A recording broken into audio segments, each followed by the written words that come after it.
Endi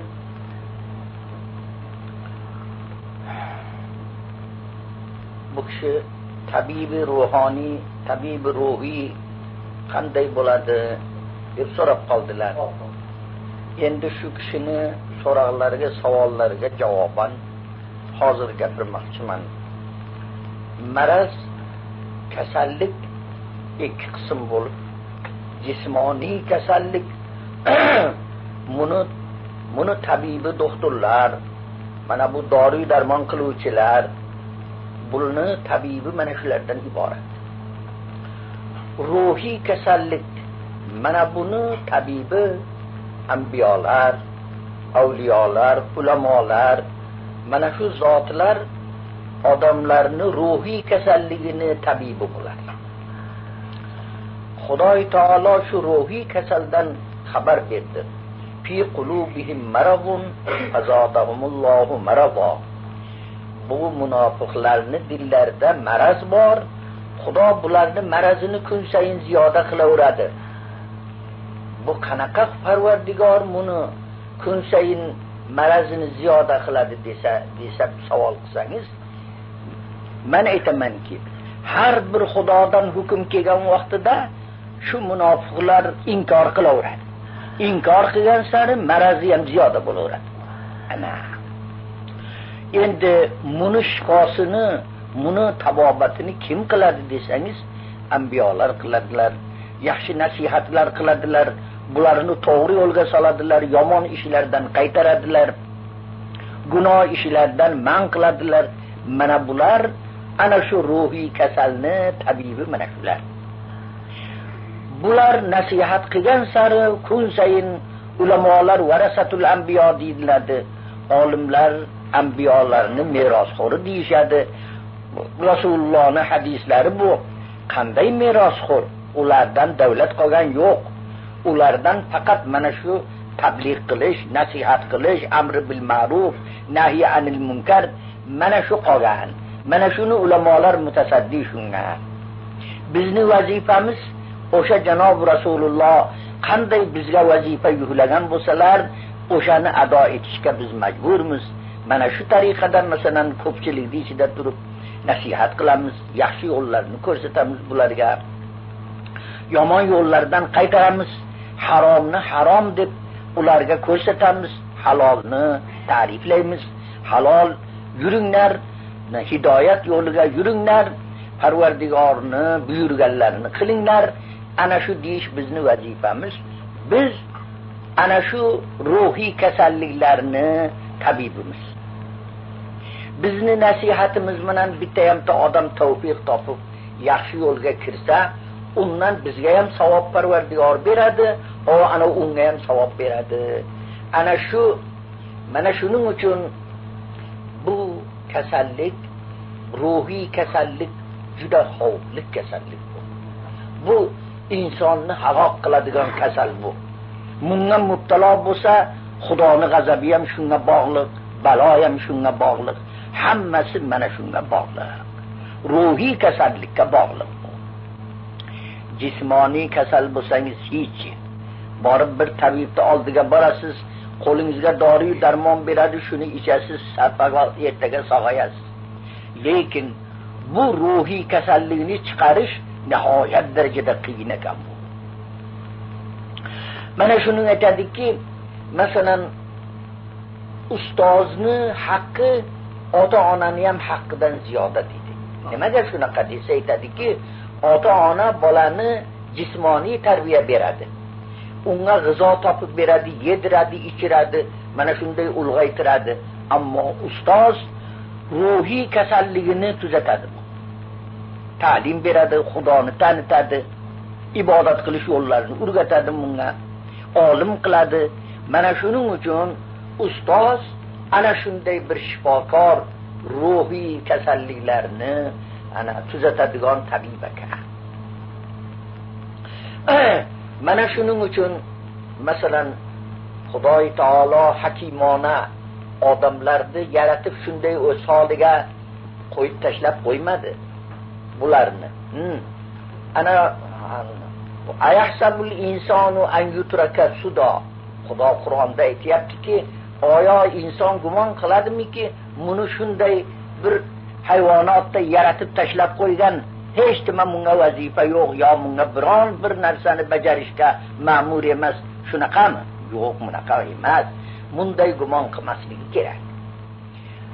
Chunki insonga Xudoy taolo nur va aql bergandan keyin ashraf maxluqot qilib yaratgan Parvardigor hamma olamda insonga muto qilgan. Hamma inson uchun xizmat qiladi. Inson mana shunday bir Xudoni aziz bandasi ekan. O'ylab ko'ring, dunyo harakat qilib olam mana shunday osmon mana bir aynaladi, zamon o'tadi, mana shunday qor yog'adi, yomg'ir yog'adi, yerdan giyoh ko'karadi, hammasi insonning rizqini tayyorlaydi. Shular. Hayvonot inson uchun ishlaydi. Hatto maloikalar ham inson uchun xizmat qiladi. Birov rizqqa muqarrar, yana birov boshqa ishga muqarrar. Hammasi inson uchun harakat qiladi. Ana shuning uchun Xudoy taolo maloikalarni Hazrati Odamga sajda qilishga buyurdi. Boshingda ta'zim qil dedi. Ta'zim qil. Ana Hazrati Odam alayhisolatu vassalomni shunday qolibi jasadlarini yotqizib qo'yib, tamom maloikani shunga sajda qilishga buyurdi. Bu qanaqa sajda edi bu? Bu ibodat sajdasi emas edi bu. Bu ta'zim edi, hurmat edi. Ilgarilarga hurmat qilsa, birovni hurmat qilsa sajda qilishga ma'mur ekan. Sajda qilar ekan, podsholarning oldida ham kelib, shirayat sajda qilar ekan ta'zim uchun. Ularga ravo ekan, lekin bizda islom Xudodan boshqaga sajdani mavquf qilib tashladi, mansux qilib tashladi. Xudodan boshqaga egmaymiz bo'ynimizni. Islom vahdat olib keldi, tavhid olib keldi. Bitta yagona Parvardigorga ibodat qilishga buyurdi. Ana shuning uchun biz sajda qilmaymiz birovimizga.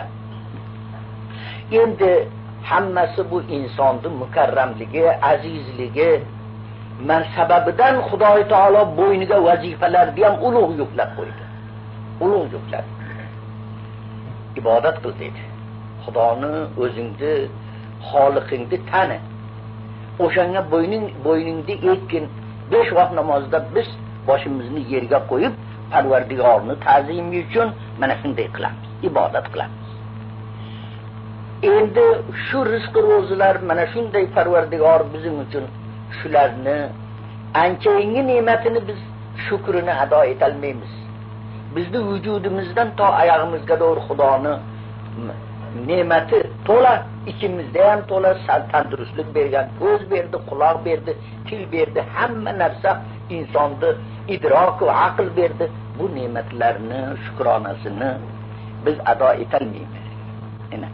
Ojizligimizni izhor qilamizki, Parvardigoro, o'zing kechirgin, biz seni shukringni ado etolmaymiz. Qo'limizdan kelmaydi. Hamma olam bizim uchun, biz kim uchun? Xudo uchun. Va ma xalaqtul jinna val insa illa liya'budun. Qur'onda aytayapti, men jin va insni, insonni yaratmadim magar menga ibodat qilsin, menga bo'yin egsin, hukmimni ijro qilsin. Ana shuning uchun yaratdi. Demak, hamma bizga muti bo'lsa, biz Xudoga muti bo'lishimiz hamisha lozim ekan. Mana shuning uchun masalan Xudoy taolo mana Hazrati Shayx Sa'di xo'p bir abiyotlarda buni aytgan ekanlar. Abru bodu mahu xurshidu falak dar koran totu noni bakaforiyu bag'aflat naquri. Abru yani bulutlar, shamollar, yomg'irlar hammasi kerak sen to bir burda nonni og'zingga solishing uchun. Shuni ko'kartiradi, pishiradi, oftob shuni pishirib beradi. Shu qayerda xirmon bo'ladi, qayerda un bo'ladi, qayerda mana bu non qayerda un tayyorlangan, qayerda ko'kargan biz bilmaymiz. Shu kelib bizni og'zimizga mana shu muhayyo bo'lib, rizq bo'lib kiryapti. Endi hamma az bahri tu sargashta u farmonbardor. Hamma sening uchun harakatda, hammasi farmonbardor. Yana sharti insof naboshat ki tu farmon nabari. Endi insofdan masinki sen Xudoni ne'matini yeysan, ko'zingni chip yumib olib, ana men o'zim topganman deysan. Buni boyatki shukrini ado etgin buni. Parvardigorning shukrini bajo keltirishing kerak. Endi shunday bo'lar ekan, endi mana bu hozir inson qaysi vaqtda bokamol bo'ladi? Shunday vaqtida bokamol bo'ladi. Inson ulug' bo'lsa, farishtalardan ham o'tib ketadi. Farishtalardan ham uning martabasi yuqoriga ko'tarilib ketadi. Jabrail ham yo'lda qoladi, boshqasi ham yo'lda qoladi. Insonning martabasi ulg'aygandan keyin shunday bo'ladi. Qaysi vaqtda bo'ladi? Mana bu ruhini tozalagan bo'lsa, yomon kasalliklardan, masalan, buxl, adovat, hasad, bug'z degan narsalardan dilini toza qilsa, pokiza qilsa, bu dilni kasalligini yo'qotsa, mana bu uchun bundan shifo topsa, ruhi nuroniy bo'lsa, dili nuroniy bo'lsa, ana bu odam farishtadan ham o'tib tushadi. Mana shuni aytamiz biz, amroz ruhoniy marazlar ana shundan iboratinki, birovni ko'ralmaslik, birovga ziyon yetkazishlik, bildingizmi? Ana shu axloqi zamima, ko'ralmaslik, hasad degan narsa, birov o'zini moliga baxil bo'lib, birovga bir-birda non bermaydigan, Xudoning huquqini ado etmaydigan, nozi naimini yeb, hech bir kimsa ko'rmaganday mana shunday qilib, birovga mana shuncha ehson qilmaydigan, mana shunday zotlar hammasi amroz ruhoniyga uchragan. Bu maraz ruhoniyni, ruhiy kasallikdan qachon qutular ekan, bu inson komil bo'ladi-yu, bu masalan haqiqiy avliyoullohlar, mana masalan anbiyolar, mana shu zotlar mana shunaqa kasallikdan dillari pok, ularni nuri ichlari to'la nur, ana shu zotlar amroz ruhoniydan qutulgan zotlar ular. Ana amin Allohumma Parvardigor hammamizni hidoyat yo'lidan adashtirmasin, tavfiq bersin, oxirimizni baxayr qilsin, ofatlardan saqlasin. Allohu akbar.